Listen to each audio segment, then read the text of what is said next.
આજના રવિદિનની પ્રેમી સલામ અને નવા વર્ષની ખૂબ ખૂબ શુભેચ્છા. આનંદી નાતાલનું પર્વ આપણે હર્ષોલ્લાસ સાથે આનંદ સાથે ઉજવી શક્યા અને 2025ના વર્ષ તરફ આપણે આગળ વધી રહ્યા છીએ. અને આજે આ વર્ષનો છેલ્લો રવિવાર ઈશ્વરે આપણને આપ્યો, પ્રભુના ઘરમાં લાવ્યા અને આ સમયે આપ સર્વનો પ્રભુ ઈસુના નામમાં આવકાર કરું છું અને પ્રભુ આજની ભજન સેવામાં અને વચનમાં વિશેષ કૃપા પૂરી પાડે. આવો આ સમય ઈશ્વરના વચન માટે સહાય માંગીએ, પ્રાર્થના કરીએ. અમારા જીવતા જ પ્રભુ, તમે અમારી સાથે બોલો છો, અમારી સાથે વાત કરવાનું કદી પણ ટાળતા નથી. અમે ભૂલી જઈએ, તમારી સાથે વાત કરવાનું ટાળીએ, પણ તમે હંમેશા તત્પર છો, અમારી પડખે ઊભા રહો છો અને અમારી સાથે વાત કરવાને માટે સામે ચાલીને આવો છો.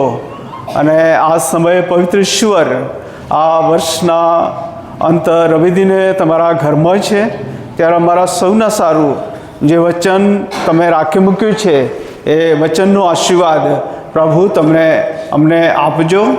અને સમગ્ર વિશ્વમાં જ્યાં જ્યાં આજે તમારું વચન આવી રહ્યું અને આવશે, એ વચન દ્વારા પ્રભુ તમારા લોકોની સાથે તમે વાત કરજો. તમારી જે ઈચ્છા અને ઈરાદાઓ છે એ તમે સમજાવજો અને એમાં તમે તેઓને ચલાવજો. મારું મુખ બનો અને દરેકને સાંભળતા કાન અને ગ્રહણ કરતું હૃદય પ્રભુ આપણે તમે આપો. ઈસુ અમારા પ્રભુના નામમાં માંગીએ છીએ, આમેન. આનંદી નાતાલ એમ કહીએ છે ત્યારે એનો આનંદ, નાતાલ કદાચ પૂરી થાય પણ એ ઓછો થતો નથી. આનંદી નાતાલની યાદો એ તાજી જ રહે છે અને ખાસ કરીને છેલ્લો રવિવાર હોય ત્યારે એ યાદો હજી તો જોડાયેલી રહે છે અને એ પર્વમાં આપણે આગળ વધતા હોઈએ છીએ. આનંદી નાતાલ સંબંધીના ઘણા બધા સંદેશા આપણે સાંભળ્યા અને ગત આનંદી નાતાલના દિવસે ભક્તિ સભામાં લુક 2 અને 7 પ્રમાણે પ્રભુનું વચન પણ આપણે જોઈ ગયા કે ધર્મશાળામાં તેઓને સારું કંઈ જગ્યા નહોતી, ઈસુને માટે કંઈ જગ્યા નહોતી તે જમાનામાં, અને એમની સેવા કાળ સમય દરમિયાન પણ ક્યાં ક્યાં તેમને જગ્યા નહોતી આપવામાં આવી, એ પણ આપણે જોઈ ગયા હતા. અને છેલ્લે વર્તમાન સમયમાં મંડળી તરીકે, કુટુંબો તરીકે, વ્યક્તિગત ધોરણે આપણે ક્યાં ક્યાં પ્રભુને સ્થાન નથી આપતા એ બાબતો પણ આપણે જોઈ ગયા છે. આજે સવારે 3 શાસ્ત્ર ભાગો વાંચ્યા, એમાં લુકની સુવાર્તા 2 અધ્યાય અને 21મા વચનથી 39મા વચનમાંથી કેટલીક બાબતો જોવાના છે. અને ખાસ કરીને એવા જે 2 પાત્રો, શિમ્યોન અને હન્ના સંબંધી આપણે જોવાના છે કે જેઓ બંને એમ કહી શકાય ખૂબ જ વૃદ્ધ હતા, પાકટ હતા અને બંને પ્રભુમય હતા. અને એમના જીવન અને પ્રભુ ઈસુ ખ્રિસ્ત આવ્યા તે સમયે તેમનું જે વલણ કેવું હતું એ સંબંધી પણ આપણે જોવાના છે. એ અગાઉ કદાચ હું એમ કહીશ, પ્રભુ ઈસુ ખ્રિસ્ત એ તારનાર આ જગતમાં આવ્યા ત્યારે ત્યાંથી એ આખી વાત શરૂ થાય છે. લુકની સુવાર્તા 1 અધ્યાય એ સૌથી મોટો અધ્યાય, મેં અનેક વાર કહ્યું તે પ્રમાણે 80 કલમો છે. પણ જખારિયા અને એલિઝાબેથ કે જેઓ કૌટુંબિક જીવનમાં હતા, વૃદ્ધ હતા, નિસંતાન હતા, અને એ બંને વડીલોની વાતથી શરૂ થાય છે પ્રભુ ઈસુ ખ્રિસ્તના જન્મ અગાઉની સ્ટોરી. અને ત્યાર પછી પ્રભુ ઈસુ ખ્રિસ્ત જન્મ લે છે, આ જગતમાં આવે છે. ત્યાર પછી શિમ્યોન અને હાન્ના પ્રબોધિકા બંને પણ વડીલ છે અને ત્યાં એ સ્ટોરી કોઈક રીતે જન્મની પૂરી થતી આપણે જોઈએ છીએ. વચ્ચેના ભાગમાં આપણે જોઈએ છીએ ત્યારે નાતાલના જે પાત્રો મરિયમ અને યુસુફને આપણે જોઈ ગયા છે કે જેઓની ઘણી બધી મર્યાદા હતી અને ઘણી મુશ્કેલીમાંથી તેઓ આગળ વધ્યા અને આપણા પ્રભુના માટે મરિયમે પોતાની કૂખ આપી, યુસુફે પોતાનું બલિદાન આપ્યું અને એમ કરીને માનવ ઇતિહાસમાં તારણની યોજના એ તારનાર આ જગતમાં આવ્યા. એ અદ્ભુત ઐતિહાસિક ઘટના બનીને આજે ખુલ્લી છે. ત્યાર પછી નજીકથી આવેલા ઘેટા પાળકોને દૂરથી આવેલા માંગ્યો બંનેને એ તારણની વાતના સમાચાર આપવામાં આવ્યા. અને આપણે જોઈ ગયા કે લુક 2:11 પ્રમાણે એ ઘેટક પાળકોને કહેવામાં આવ્યું, તમારે સારું એક તારનાર, તમારે સારું એક તારનાર. ખાસ પ્રકારનો શબ્દ મૂકવામાં એ આવી રહ્યો છે અને જેની તમે મુલાકાત લો અને એ સર્વ લોકોને માટે થશે.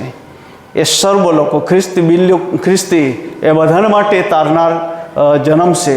અને એમ કરીને એ બંને શરૂઆતમાં પ્રભુ ઈસુ ખ્રિસ્તના જન્મ પહેલાંના વૃદ્ધ દંપતીની વાત, પ્રભુ ઈસુ ખ્રિસ્તનો જન્મ થાય ત્યારે એ મરિયમ અને યુસુફની વાત, અને બંને જે ટોળીઓ એક નજીકથી ને એક દૂરથી આવેલી એ બંને ટોળીઓ એક સામાન્ય હતા, કહી શકાય કે આર્થિક પરિસ્થિતિ સારી નહોતી, જ્યારે બીજી ટોળી એ ફાઇનાન્શિયલી અથવા બીજી રીતે એમ કહે ફિઝિકલી સ્ટ્રોંગ એવી એ ટોળી હતી, દૂરથી આવી હતી.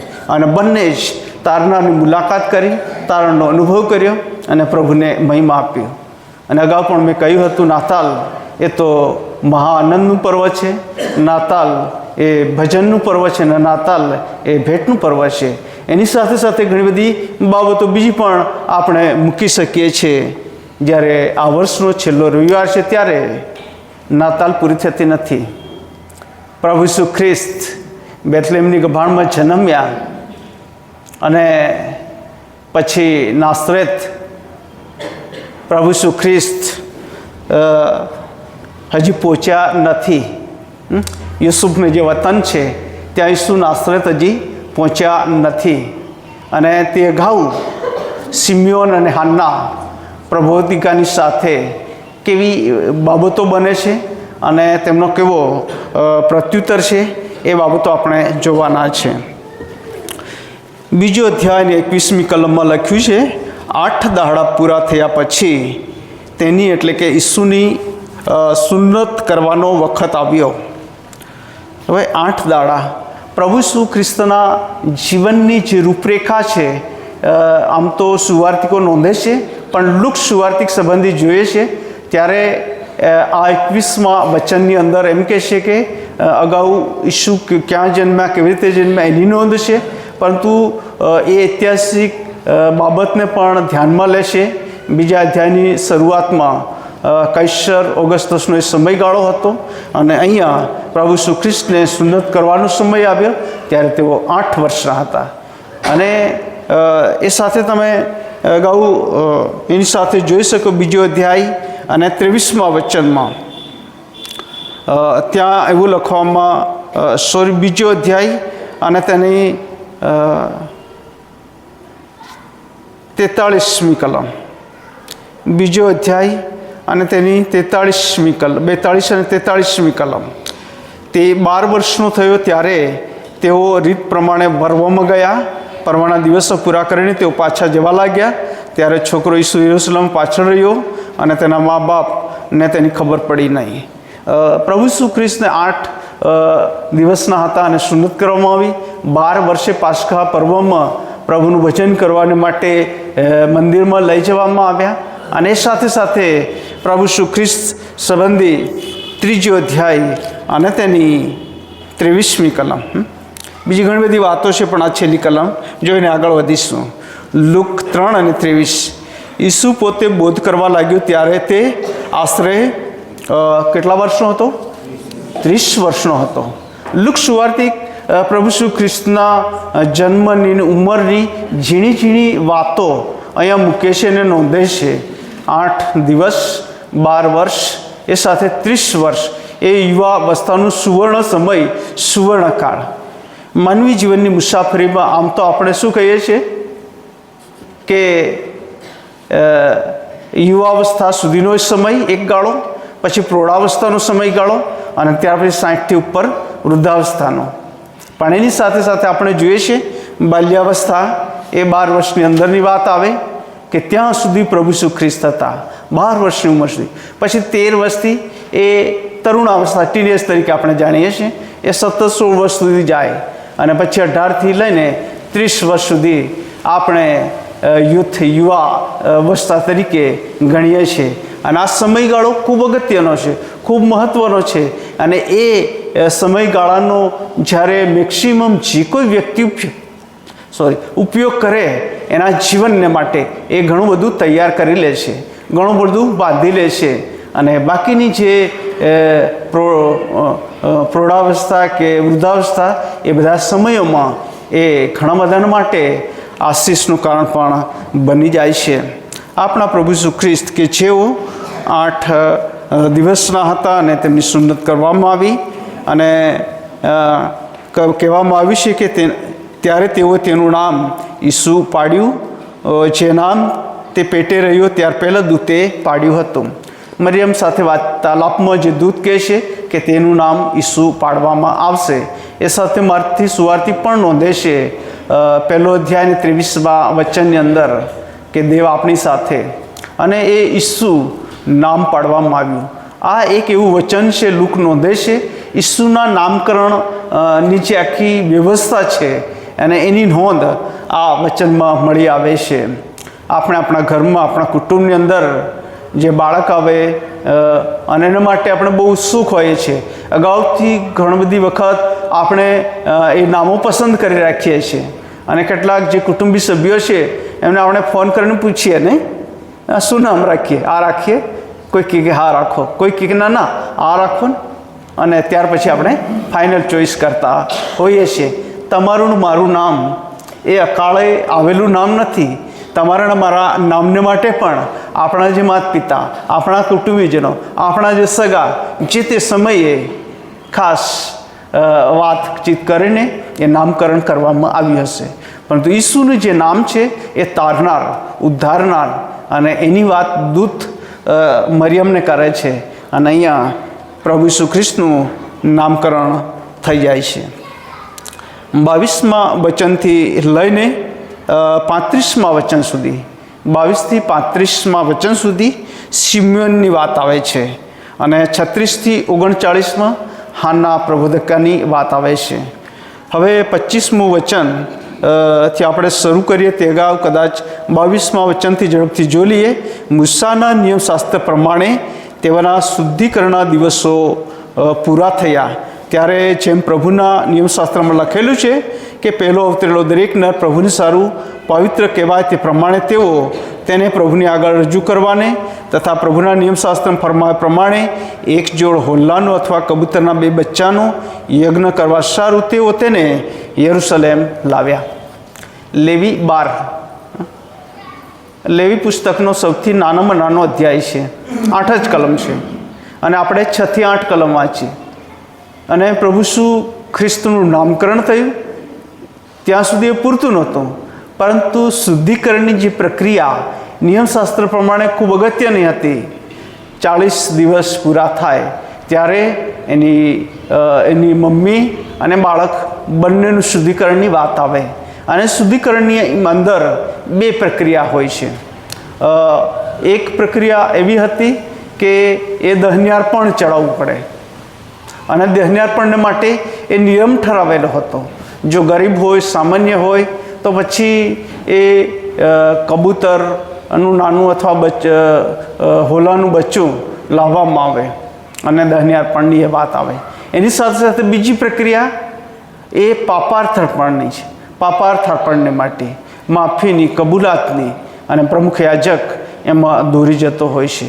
અને પ્રભુ ઈસુ ખ્રિસ્તના માં મરિયમ અને યુસુફ જ્યારે મંદિરમાં જાય છે ત્યારે આ ખાસ પ્રકારનો વિધિ પાળે છે, કેમ કે તેઓ યહૂદી હતા અને યહૂદી હોવાના કારણે નિયમશાસ્ત્ર પ્રમાણે જે લોસ છે એને ફોલો કરવાનું હતું.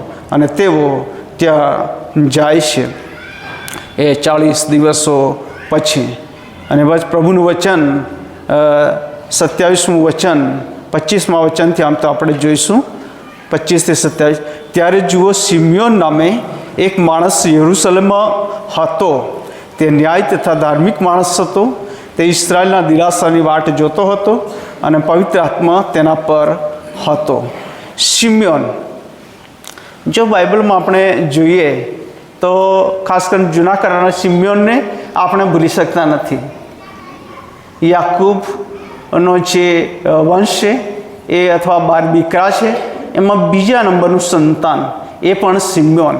અને જો આપણે મિસર એ દુકાળ અને યુસુફ એ વહીવટ કરતા હતો એ તરફની સ્ટોરીની યાદ કરીએ ત્યારે ઉત્પત્તિ 42-41 તેની છેલ્લી કલમ અને 42મી કલમનો કેટલો ભાગ તમે જોઈ શકો છો. ત્યાં એવું બને છે કે યુસુફ જે વહીવટ કરતા હતો, પછી યાકૂબે દીકરાઓને મોકલ્યા કે તમે મિસરમાં અનાજ લઈ આવો, અને એક શરત યુસુફે મૂકી કે એક દીકરાને અહીંયા તમે મૂકી જાઓ અને પાછા તમે તમારા બાપ પાસે જાઓ અને જે દીકરાને તમે મૂકી આવ્યા એટલે કે બિન્યાને મૂકી આવ્યા છે એને પણ લઈ આવજો. અને એ સ્ટોરીમાં આપણે જોઈએ છીએ શિમ્યોનને ત્યાં એટલે કે મિસરમાં મૂકી દેવામાં આવે છે. અને પરત એ દીકરાઓ જ્યારે યાકૂબની પાસે જાય છે ત્યારે યાકૂબ ભારે દુઃખી થઈ જાય છે અને પછી બિન્યામીનને મોકલવાની પણ આનાકાની કરે છે. મારો એક દીકરો કે જે હજી તમે મૂકીને આવ્યા, શું મારો બીજો દીકરો પણ આપું અને વગેરે આપણે જાણીએ છીએ આખી વાત. એ શિમ્યોન સંબંધી જૂના કરારમાં કેટલીક બાબતો છે અને ઇતિહાસમાં પણ ઘણી બધી વાતો છે. અને એ શિમ્યોનનો આખો એક વંશ ત્યાર પછી તૈયાર થાય છે. એ આખી લાંબી સ્ટોરી છે. પણ જૂના કરારનો શિમ્યોન એ ખાસ વ્યક્તિ હતો, પરંતુ નવા કરારનું આ શિમ્યોન એ પણ એક ખાસ વ્યક્તિ છે. અને એના સંબંધી જોઈએ છે વચન વાંચ્યું તે પ્રમાણે શિમ્યોન એ તો ન્યાયી તથા ધાર્મિક માણસ હતો. ન્યાયી તથા ધાર્મિક હતો. જો બાઇબલ તરફ દૃષ્ટિ કરીએ તે આપણી નજર સમક્ષ આવે એવા પાત્રોની અંદર નૂહની વાત આવે, અયુબની વાત આવે અને શરૂઆતની મડીમાં પ્રેરિતોના કૃત્યો 10માં કર્નેલિયસની વાત આવે. આ એવા પાત્રો છે કે જેઓ વિશ્વાસુપણે, પ્રામાણિકતાથી, ન્યાયપણાથી, ધાર્મિકપણાથી પ્રભુમાં ચાલનારા હતા. અને આ જે બધા પાત્રો હતા ને એ પાકટ હતા, મેચ્યોર, પરિપક્વ હતા અને દુનિયાની સારી નરસી બધી જ બાબતોનો અનુભવ કરીને આગળ વધનારા હતા. અને માનો એક આ વૃદ્ધ શિમ્યોન હતો, ન્યાયી હતો અને વચન કહે છે તે પ્રમાણે કે તે ધાર્મિક માણસ હતો. અને 26મું વચન કહે છે પવિત્ર આત્માએ તેને જણાવ્યું કે પ્રભુના ખ્રિસ્તને જોયા પહેલાં તું મરશે નહીં. તે આત્માની પ્રેરણાથી મંદિરમાં આવ્યો. બાળક ઈસુના સંબંધમાં નિયમશાસ્ત્રના વિધિ પ્રમાણે કરવા સારું તેના મા બાપ તેને માહે લાવ્યા. ઈશ્વરના આત્માની પ્રેરણા ઈશ્વર ક્યારે આપે? પ્રભુ સાથે જોડાયેલા હોય, પ્રભુ સાથેનો નિકટનો સંબંધ હોય, પ્રભુના ન્યાયપણામાં, ધાર્મિકપણામાં જીવન જીવનારા વ્યક્તિઓ અને પાત્રો, પછી ગમે તે ઉંમરના હોય, એ બધાને માટે ઈશ્વરનો પવિત્ર આત્મા ખાસ પ્રકારની દોરવણી પણ આપે છે. અને અહીંયા આપણે જોઈએ છીએ કે શિમ્યોન પવિત્ર આત્માની દોરવણી અને પ્રેરણાથી મંદિરમાં ગયો અને ઈસુના જે મા બાપ ઈસુને લઈને મંદિરમાં આવ્યા. અને એ મંદિરની અંદર 28મું વચન કહે છે કે તેણે તેને ખોળામાં લઈને દેવની સ્તુતિ કરીને કહ્યું. પ્રભુ ઈસુ ખ્રિસ્તને ખોળામાં લીધા, પ્રભુને જોયો, પ્રભુની સ્તુતિ કરી. અને 29, 30, 31 અને 32નું જે વચન છે એ વચન બહુ અદ્ભુત છે. પણ 30મા વચનને આપણે કેન્દ્રિત કરીશું. 29 ઓ સ્વામી, હવે તારા વચન પ્રમાણે તું તારા દાસને શાંતિથી જવા દે, કેમ કે મારી આંખોએ તારું તારણ દીઠું છે, જેને સર્વ લોક સમ્મુખ તે સિદ્ધ કર્યું છે. વિદેશીઓને પ્રકાશ આપવા સારું તથા તારા ઇસ્રાયેલ લોકોનો મહિમા થવા સારું તે પ્રકાશરૂપ છે. 30મું વચન, મારી જે આંખોએ છે તારણ જોયું છે, તારનારને જોયો છે. એ ઘેટા બાળકોને કહેવામાં આવ્યું હતું કે તમારે સારું એક તારનાર જન્મ્યો છે. અહીંયા એ શિમ્યોન મંદિરમાં આવીને એ ઈસુને પોતાના ખોળામાં લઈને એમ કહે છે કે હે પ્રભુ, મારી આંખોએ તારું તારણ દીઠું છે. અને આ તારણનો અનુભવ શિમ્યોનની વૃદ્ધાવસ્થામાં કરી શક્યો, તારનારને જોઈ શક્યો, તારનારને મળીને જ હર્ષ અને આનંદ હતી. અને પછી એમ કહ્યું કે હવેથી તું તારા દાસને શાંતિથી જવા દે, આ પૃથ્વીથી હવેથી તું શાંતિથી વિદાય થવા દે. જેમને તારનાર મળે, જેમને તારણનો અનુભવ થાય, એમના જીવનની અંદર બહુ મોટી સાક્ષી આપણે જોઈ શકીએ છીએ. 1 યોહાન 5મો અધ્યાય અને 11મું વચન એ સાક્ષી એવી છે કે દેવે આપણને અનંત જીવન આપ્યું છે અને એ જીવન તેના પુત્રોમાં છે. જેને દેવનો પુત્ર છે તેને જીવન છે. અને એ જે દેવનો પુત્ર એ તારણ લઈને આ જગતમાં આવ્યો, એનો અનુભવવું એ શિમ્યોન કરી શક્યો. અને માટે સાક્ષી શિમ્યોનના જીવન માટે ખૂબ મોટી હતી. એ સાક્ષીમાં તમે ને હું પણ જો સામેલ થયા છે, પ્રભુનો આપણે આભાર માનીએ છીએ, કેમ કે તારણ એ પ્રભુ ઈસુ ખ્રિસ્તમાં છે. અને 33મા વચનથી તેના સંબંધી જે વાતો કહેવામાં આવી, તેથી તેના મા બાપ અચરજ થયા. શિમ્યોને તેઓને આશીર્વાદ દીધો અને તેની મા મરિયમને કહ્યું કે જો આ બાળક ઇસ્રાયેલના ઘણાના પડવા પાછા ઉઠવા સારું તથા જેની વિરુદ્ધ વાંધા લેવામાં આવે તેની નિશાનરૂપ થવા સારું ઠરાવેલો છે. હા, તારા પોતાના જીવને તલવાર વીંધી નાખશે, એ માટે કે ઘણા માણસોના મનની કલ્પના પ્રગટ થાય. શિમ્યોન મારફતે ઈશ્વરનું જે પ્રકટીકરણ છે એ ખુલ્લું કરવામાં આવ્યું. અને યુસુફ અને મરિયમ એ અચંબિત થયા, નવાઈ પામ્યા. પ્રભુનું જે ઘર, ત્યાં તારનારને શિમ્યોને જોયો. ત્યાંથી એ વાત પૂરી થતી નથી, પણ એ જ પ્રભુના ઘરમાં બીજું એક પાત્ર 36મા વચનથી, અને બહુ લાંબી એની શું કહેવાય જીવનની લાયકાતો લખવામાં આવી છે. અને 36મા વચનથી એવું લખ્યું છે, આશેરના કુળની ફનુએલની દીકરી હાના નામે એક પ્રબોધિકા હતી. તે ઘણી વૃદ્ધ થઈ હતી. તે પોતાના કુંવારાપણા પછી પોતાના પતિની સાથે 7 વર્ષ સુધી રહી હતી. તે 84 વર્ષથી વિધવા હતી. તે મંદિરમાંથી નહીં ખસતા રાત દિવસ ઉપવાસ તથા પ્રાર્થનાઓ સહિત ભક્તિ કર્યા કરતી હતી. અને 38મું વચન બહુ જ મહત્ત્વનું, અને એમ કે છે, તેણે તે જ ઘડીએ ત્યાં આવીને, એટલે કે મંદિરમાં આવીને પ્રભુની સ્તુતિ કરી. ને જેઓ યરુશલેમના ઉદ્ધારની વાટ જોતા હતા તે સર્વને તેના સંબંધી વાત કરી. હાન્ના પ્રબોધિકા 84 વર્ષનો લાંબો સમયગાળો વિધવા હતી. અને એવી વિકટ પરિસ્થિતિમાં પણ રાત દિવસ પ્રભુની ભક્તિ, આરાધના અને ઉપવાસ ને પ્રાર્થના કરતા પ્રભુ સાથે જોડાયેલી રહી. અને પ્રભુ સાથે જોડાયેલી રહી ત્યારે શિમ્યોને જે તારનારને ખોળામાં લીધું અને તારણને એની આંખોએ દીઠું, એ જ તારનારને, એ જ તારણનો અનુભવ કરતા હાન્ના પ્રબોધિકા એ પણ કબૂલે છે 38મા વચનમાં કે તે જ ઘડીએ ત્યાં આવીને પ્રભુની સ્તુતિ કરી. અને જેઓ યરુશલેમના ઉદ્ધારની વાટ જોતા હતા તે સર્વને તેના સંબંધી વાત કરી. એ ઉદ્ધારનારનો અનુભવ હાનાએ કર્યો અને એની વાત બીજાઓને પણ કરી. આ જગતની અંદર ઉદ્ધારનાર, તારનાર મારા માટે, આપ સર્વના માટે છે અને આવ્યા છે. અને જ્યારે આપણે એ આનંદી નાતાલ ઉજવીએ, આયોજનો કરીએ અને પ્રભુનો મહિમા પ્રગટ કરીએ, એ બધી જ બાબતો સારી, પણ ખરા અર્થમાં શું એ ઉદ્ધારનાર મારા માટે આવ્યો? શું એ ઉદ્ધાર મારો બન્યો? એ તારણનો અનુભવમાં હું આવ્યો?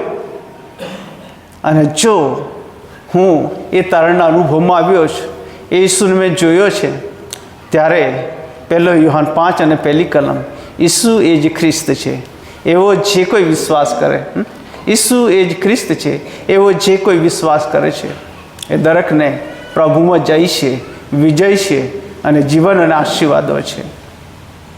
આજે સવારે એ તારનાર આપણી પાસે છે. નાતાલના દિવસે જ એ તારણને તારનાર હાજર છે એમ નહીં, પણ એ તારનાર એ આપણી સમક્ષતામાં હંમેશા ઊભા રહે છે, બારણું ઠોકે છે. જે કોઈ ખોલે છે એની સાથે જશે, રહેશે, જમશે ને સદાકાળ રહેશે. આજે સવારે એ વૃદ્ધ સિમ્યોનની એ સ્ટોરીને આપણે યાદ કરીએ. એ વિધવા હાન્નાને આપણે યાદ કરીએ. મર્યાદાથી ભરેલી હતી પણ ઈશ્વરમાં હતી. મેં હજી કદાચ એ સ્ટોરી નથી કીધી. જૂના કરારની હાન્ના, 1 શમૂએલ 1 અધ્યાય. એલ્કાનાની પત્ની, પહેલી પત્ની નિસંતાન હતી. રડીને પ્રાર્થના કરી અને ઈશ્વર દીકરા શમૂએલનું દાન આપ્યું. અને 1 શમૂએલ 2 અધ્યાય એ હાન્નાની પ્રાર્થના છે. અને કેવી રીતે ઈશ્વરની પ્રાર્થના એણે કરી એની નોંધ ત્યાં વિગતવાર લખવામાં આવી છે. આ જે હાન્ના છે એણે તારણ જોયું હતું, તારણ અનુભવમાં આવી હતી. આજે સવારે એ તારણ આપણી સમક્ષતામાં છે. તો તમે ને હું ઈશ્વરે આપણે કેવો રિસ્પોન્સ આપીએ. આવો આ સમયે થોડી પળો આપણી આંખો બંધ કરીએ અને ત્યાર પછી ભજન સંગ્રહમાંથી 76 નંબરના ગીતમાં જોડાઈશું. પ્રાર્થના કરીએ. રાજાઓના રાજા, પ્રભુઓના પ્રભુ, આકાશ અને પૃથ્વીના ધણી, આ જગતમાં તમે મારા માટે, અમારા સર્વને માટે આવ્યા અને ઉદ્ધારનાર તરીકે તમે આવ્યા. અને માટે જ એ ઘેટા બાળકોને કહેવામાં આવ્યું કે તમારે સારું એક તારનાર જન્મ્યો છે. સિમ્યોને પોતે કહ્યું કે મારી આંખોએ તારણ દીઠું છે. અને હાન્ના પ્રભુદિકાએ પણ કહ્યું કે જેઓ ઇઝરાયલના ઉદ્ધારની વાટ જોતા હતા, તારણની વાટ જોતા હતા, એ સર્વને એના સંબંધી કહેવામાં આવ્યું. પવિત્ર ઈશ્વર, એ ઉદ્ધારનાર તરીકેનો અનુભવ તમે અમને આપ્યો, આભાર માનીએ છીએ. એ તારણની યોજનામાં અનેક લોકોને પ્રભુ અમે લાવીએ. 2025ના વર્ષ તરફ અમે અનેક લોકોને પ્રભુ એમાં ભાગીદાર બનીએ. એ માટે અમારી મદદ કરજો. અને જે ઉદ્ધારનારથી અમે વંચિત છે, આ સમય તમે અમને આપ્યો છે કે અમે જેવા છે તેવા જ તમારી આગળ નમીએ.